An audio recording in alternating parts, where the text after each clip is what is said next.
Continuamos con esta entrevista con el doctor Juan Miguel Castillo Pantaleón, un reconocido jurista, académico, un doctrinario, pues ha sido juez del sistema judicial dominicano, abogado de los tribunales del país.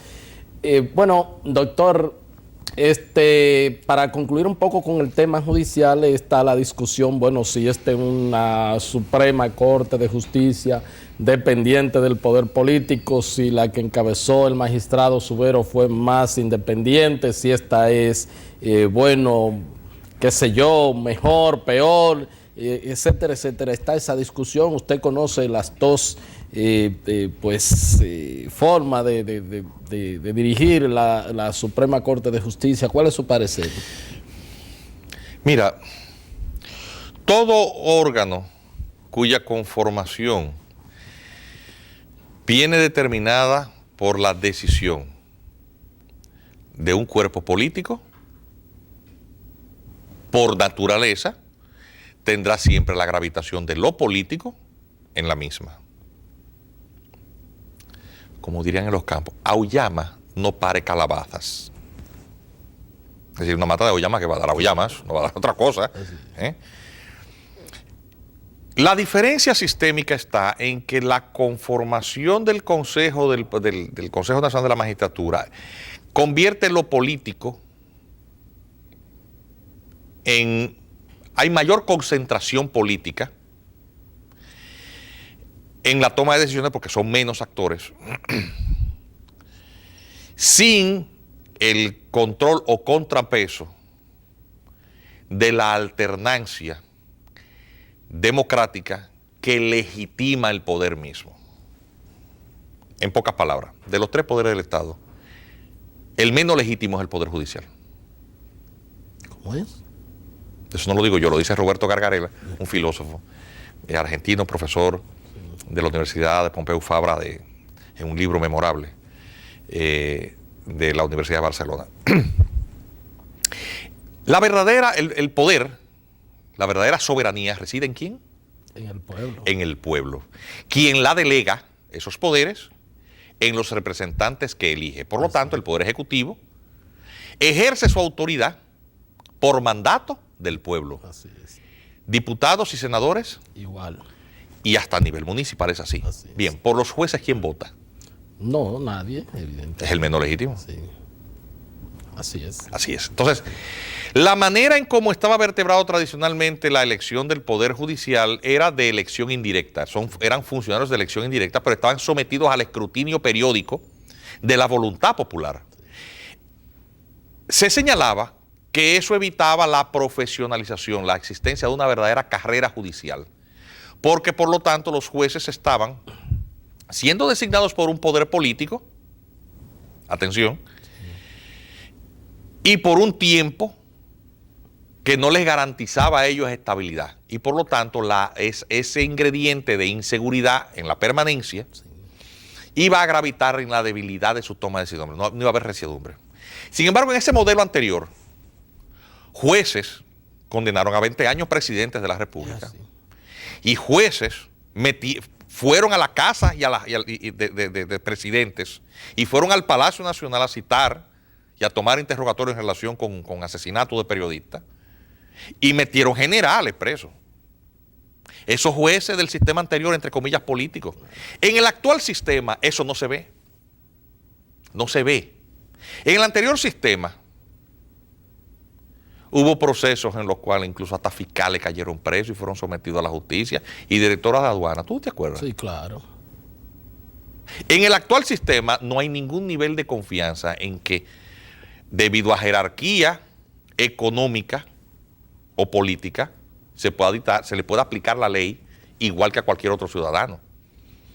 Entonces, obviamente, la solución al sistema de la despolitización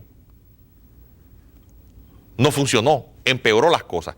Y eso lo habíamos señalado en su momento. ¿Por qué? Porque tú concentraste en un órgano más pequeño, pero además por un concepto de inamovilidad que no te garantiza de modo alguno incluso la honorabilidad. Porque estamos viendo que algunos de estos procesos están hablando de decisiones, entre comillas, por interés político, por, entre comillas, orden superior, pero con el eje transversal de la corrupción de por medio, que si hubo un recibo, que si el recibo. ¿Entiendes? Hubo dinero de por medio, según esas versiones. Entonces, lo peor de los dos sistemas.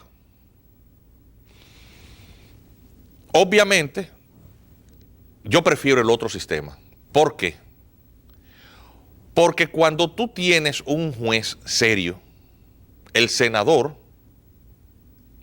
en ese modelo, estaba empeñado en que ese juez lo hiciera bien, porque si lo hacía mal se impactaba en su gestión. Pero si el juez era bueno, el que llegaba, aunque no fuera del mismo partido del que lo había asignado anteriormente, se comprometía a dejarlo, porque si lo quitaba y ponía un incondicional, eso se iba a reflejar. Y hubo muchísimos senadores que nada más agotaron un solo periodo, y se iba el senador malo y el juez malo también. Entonces eso permitió una carrera judicial de facto. Miriam Germán es de ese grupo. Ramón Horacio González Pérez, ese juez que mandó preso 2 jueces, es de ese sistema. Yo también fui parte de ese modelo. Es decir, había una carrera judicial de facto. Con el cambio del sistema, el primer caso de prevaricación en el nuevo sistema lo vimos cuando la Suprema Corte de Justicia se declaró a sí mismo vitalicia. ¿Tú quieres ver un acto de prevaricación más grande que un funcionario decir yo me quedo aquí hasta que me muera y hasta que me dé la gana? La ley no se me aplica. Declararon inconstitucional la ley de carrera judicial para no estar sometido a escrutinio alguno. Y estuvieron jugando esa gestión a la política para garantizar su propia permanencia. El crespón negro. Y cuando la permanencia no pudo continuar, porque todo aquel que vive acomodando cosas para hacerse el gracioso a los sectores que le pueden garantizar esa permanencia, a lo largo de 10, 15 años, termina obviamente quedando mal con todo el mundo. Y nadie lo reivindica como propio. Entonces cuando se va, entonces va a decir, que eso fue por el caso de la Sunland. Tenemos un nuevo sistema que más que una corporativización es una sindicalización de jueces, es un sindicato, que son los que eligen a sus pares y sus representantes, y entonces ahí opera la verificación de las gestiones, y entonces eso plantea un tema de gerencia. Y tenemos un presidente de la Suprema Corte de Justicia que es a la vez, independientemente de su vinculación política, familiar y personal, y de sus méritos y sus luces como abogado y doctrinario, autor de obras importantes en materia de procedimiento civil, por cierto, incapacitado institucionalmente para operar esa gerencia. Es decir, él es un objetivo, el presidente actual de la Suprema Corte de Justicia es un objetivo político y a la vez es una persona que aunque quisiera hacerlo, no puede, porque todo tiene que pasar por el sindicato, que es el consejo, ¿verdad? Sí, claro. Y eso plantea un tema de gerencia, porque recordemos que los miembros de ese consejo son jueces que tampoco él designó y que obedecen a otro esquema. Entonces, todos esos jueces de los escándalos, ninguno fue nombrado por la Suprema Corte de Justicia, sí por la Suprema Corte de Justicia anterior. Entonces ahí se combinan demasiadas cosas, y tú ves por eso que organizaciones de la llamada sociedad civil también agitan las aguas, porque en esas turbulencias también hay un objetivo, el de perseguir una nueva conformación de altas cortes. Y a eso se suma también el interés que hay por el desprestigio generalizado de las altas cortes, y que estos sectores, algunos incluso de estos sectores extranjeros, puedan influir en la conformación de estos cuerpos. Cosa que es absolutamente imposible, es decir, están soñando, porque para ello necesitarían una modificación constitucional. El Ministerio Público llegó incluso a invitar al presidente a hacer una convocatoria del Consejo, lo cual es una verdadera aventura en términos de desafío a lo que establece el marco constitucional. Entonces, obviamente el país tiene que plantearse una reflexión muy seria acerca de lo que fue la llamada reforma, que es un mito de que no fuera política, fue absolutamente política. Si a alguien se le puede señalar que actuó ingenua, de manera incluso ingenua, fue el presidente en el mandato del año 96 al 2000, que sin tener Congreso, ni haber influido en la designación de la cabeza del Poder Judicial de entonces, convocó un Consejo de la Magistratura en donde el único voto de su propio interés era el de él, en un cuerpo compuesto por 7 miembros. Y por eso esa Suprema fue designada por las dos fuerzas políticas dominantes, el Partido Reformista y el PRD. Los primeros jueces que se fueron, ya tú sabes cuáles fueron, en las jurisdicciones inferiores. Claro. Los jueces vinculados a los procesos de corrupción del PRD y el juez que se le ocurrió resolver un caso que de alguna manera constituyó un peso histórico a esa gestión del Partido Reformista en los 12 años, que era el juez del caso Orlando, y a los 3 no volaron. O sea, y me van a decir a mí que no era político. Me van a decir a mí que no era política. Claro que era política. Y después, pues, la confesión del Crespón Negro. Sí. Entonces, el país, al margen de esos personalismos que no, sí, claro, no es lo trascendente, el país tiene que va a haber que modificar en algún momento la Constitución. Y el tema del Poder Judicial tiene que ser objeto de una profunda reflexión. No para que volvamos a lo que teníamos, que tenemos una sociedad civil y un poder empresarial que influyó en esa designación y que tenía ese Poder Judicial como una garantía de impunidad, porque el sector empresarial también le interesa una justicia complaciente. Entonces, por eso se justifica ese comunicado recientemente del CONEI. Claro, porque es que, recuérdate incluso, la designación del director de la carrera judicial, o de la Escuela Nacional de Magistratura, ¿quién era? La cabeza de una oficina de abogados que daba servicio al sector empresarial. ¿Tú no te recuerdas de eso? A darle clase a los jueces. Ahora los jueces se dan clase entre ellos y eso es lo que le llaman la carrera judicial. La carrera judicial es darse curso entre ellos. Esos jueces que están metidos en esos escándalos del recibo son jueces de carrera, ¿tú lo sabías? Sí, así es. Parece que en la clase de la escuela no le enseñaron que no se hace recibo de eso. No le dieron deontología jurídica. Sí, parece que esa materia no la daban.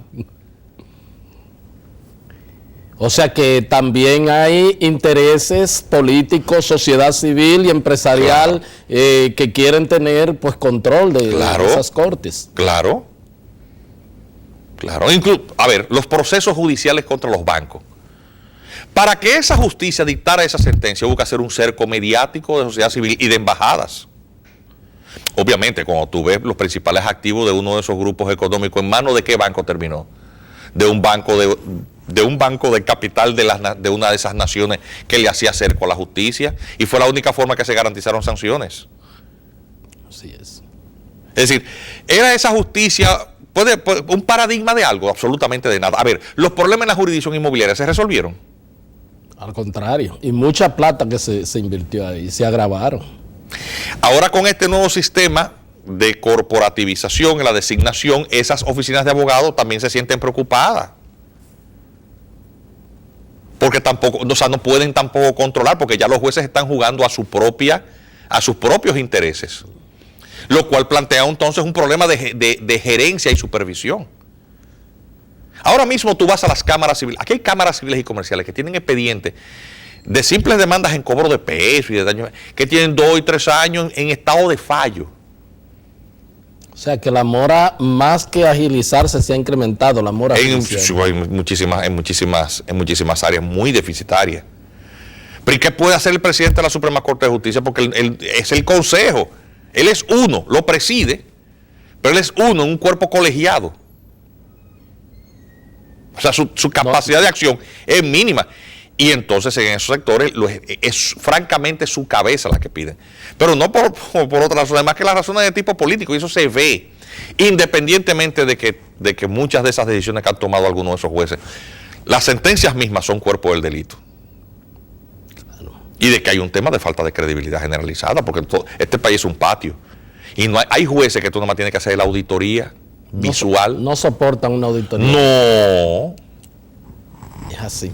Mira, doctor, el tiempo se nos ha terminado. Yo voy a dejarle formalmente la invitación abierta después que concluyan, que es en esta semana, será entonces tercera semana de enero, que lo vamos a tener por aquí luego de que culmine el proceso electoral en Haití, vamos a analizar entonces las posibilidades. Si es que lo hay. Bueno, si es que lo hay. Bueno, pero las potencias pondrán algún presidente ahí, a quien le interesa eso. Vamos a ver también la misma composición de las elecciones de Estados Unidos, cómo pueden influir también en esto y todo lo que significa para la República Dominicana, que contrario a lo que se ve, pues la presión sigue siendo muy fuerte para el asunto de pues tener dominio. O sea, nos faltó un tema, la parte electoral, la parte del registro civil por ahí, que lo vamos a analizar, que también hay mucho interés en tomar esa institución para... No, el año 2016 va a estar lleno de temas de mucha importancia, la mayoría de ellos jurídicos, independientemente del tema político constitucional. Así es, de manera que vamos a hablar de ese tema porque el país debe seguir pues escuchando las cosas que subyacen y que quizás que los medios no aireamos mucho, pero están ahí, ¿verdad que sí? Sí. Le agradezco, doctor, esta explicación. Gracias a ustedes por haber estado con nosotros y será pues hasta otra entrega de su programa de Agenda. Hasta entonces.